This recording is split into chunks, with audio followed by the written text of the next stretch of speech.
2022 marks the 200th anniversary of the birth of Harriet Tubman. Of course, she is known right here in Niagara for her connection to the Salem Chapel in St. Catharines, and St. Catharines, of course, the final stop on the Underground Railroad for freedom seekers. Rochelle Bush runs Harriet Tubman Tours in the region, and she's with us to start our program. Rochelle, is enough being done, in your opinion, to recognize the milestone of this important figure in Canada's history? Thank you, Mike, and thank you for having me on. Honestly, I don't think enough is being done on the U.S. side to recognize Harriet Tubman in Canada. So, for example, Ms. Magazine right now has an online edition dedicated to Harriet Tubman and the 200th. The hard copy will come out in March. To my knowledge, not one mention of Canada. How sad is that? So it's bringing the awareness to Canada, and in particular St. Catharines, because there was a destination. So I named my company Tubman Tours Canada just for that reason. Are we doing enough in Canada, though, to make sure that, you know, her importance to not just Black history, but Canadian history is recognized? Maybe the solution is we need to do a little bit more here in Canada so the Americans maybe perk up and notice that and acknowledge that, roll that in to their history of her? I definitely agree with you, Mike, but she's already a person of national importance here in Canada. So she's a National Historic Site.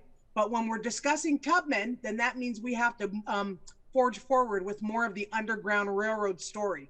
And I'm going to be honest with you, it's the early Black history, a large portion of it. And for some people, they don't want to hear it. They don't want to hear that that's just the story coming out of Canada. So you can't attach any other Black story to Tubman other than the Underground Railroad.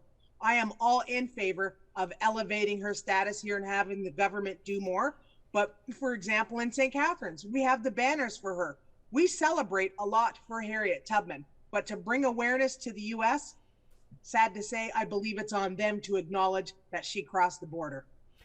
You mentioned Ms. Magazine. There's also a feature, a cover feature in Canada's History magazine as well this month. Yes, very proud of that.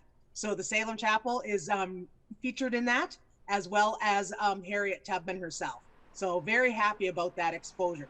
So again, but that's coast to coast, countrywide. Hopefully, you know, they pick it up in the United States as well as other places in Europe.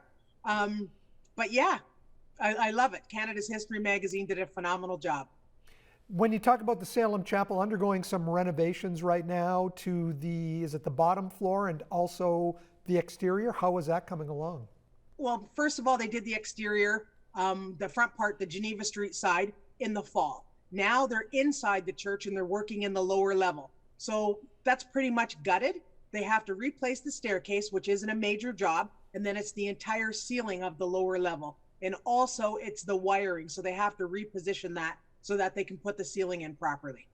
It's a big job. It's been ongoing for quite a while. Yes. Well, what it is here in Niagara is finding the proper contractors, those that are skilled carpenters and have heritage credentials behind them, and making certain that they have the time to dedicate to the job.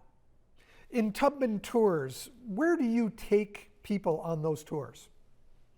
Okay, so with my company, I take people, first and foremost, Mike, entry into the Salem Chapel. I can do that because I'm the resident historian. So that's guaranteed. And that's the primary attraction along Niagara's Freedom Trail right now. So Salem Chapel, then I focus on the downtown core of St. Catharines. I spent a good 15 years and I had help with members from the Historical Society and the Heritage Committee, both St. Catharines groups, to develop the downtown core. So I take them through the downtown core and show them specific sites. And then we go along through Richard Pierpoint Park down to the Victoria Lawn Cemetery, where Anthony Burns is laid to rest. And then, of course, we're developing a walking tour in there, an Underground Railroad tour. So that's just St. Catharines. So my focus of 4-hour tours on St. Catharines alone, Harriet Tubman's life here, as well as freedom seekers, such as Frederick Douglass and those that she met, John Brown. If they want part 2, then that's straight through Niagara on the Lake and then along the Parkway. When you have these people taking these tours, are any locals taking the tours? That's my question.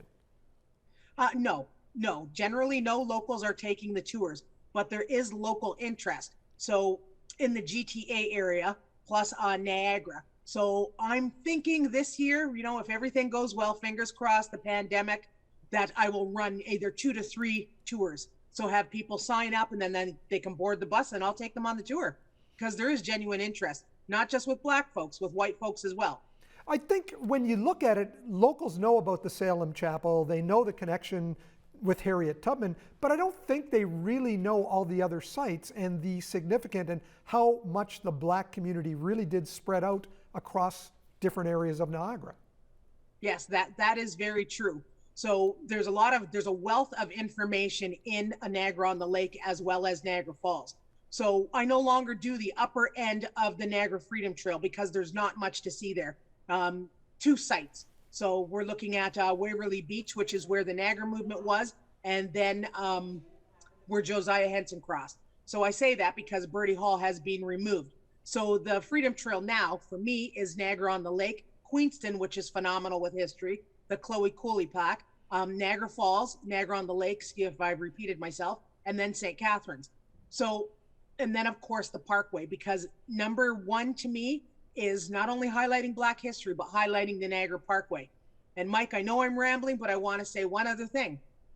I go off the beaten path with my tours. So it's not just about Black history.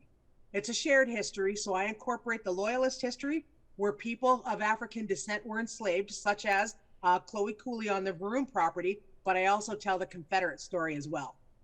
Doesn't get better than that. I mean, it's a phenomenal history. Confederates were here.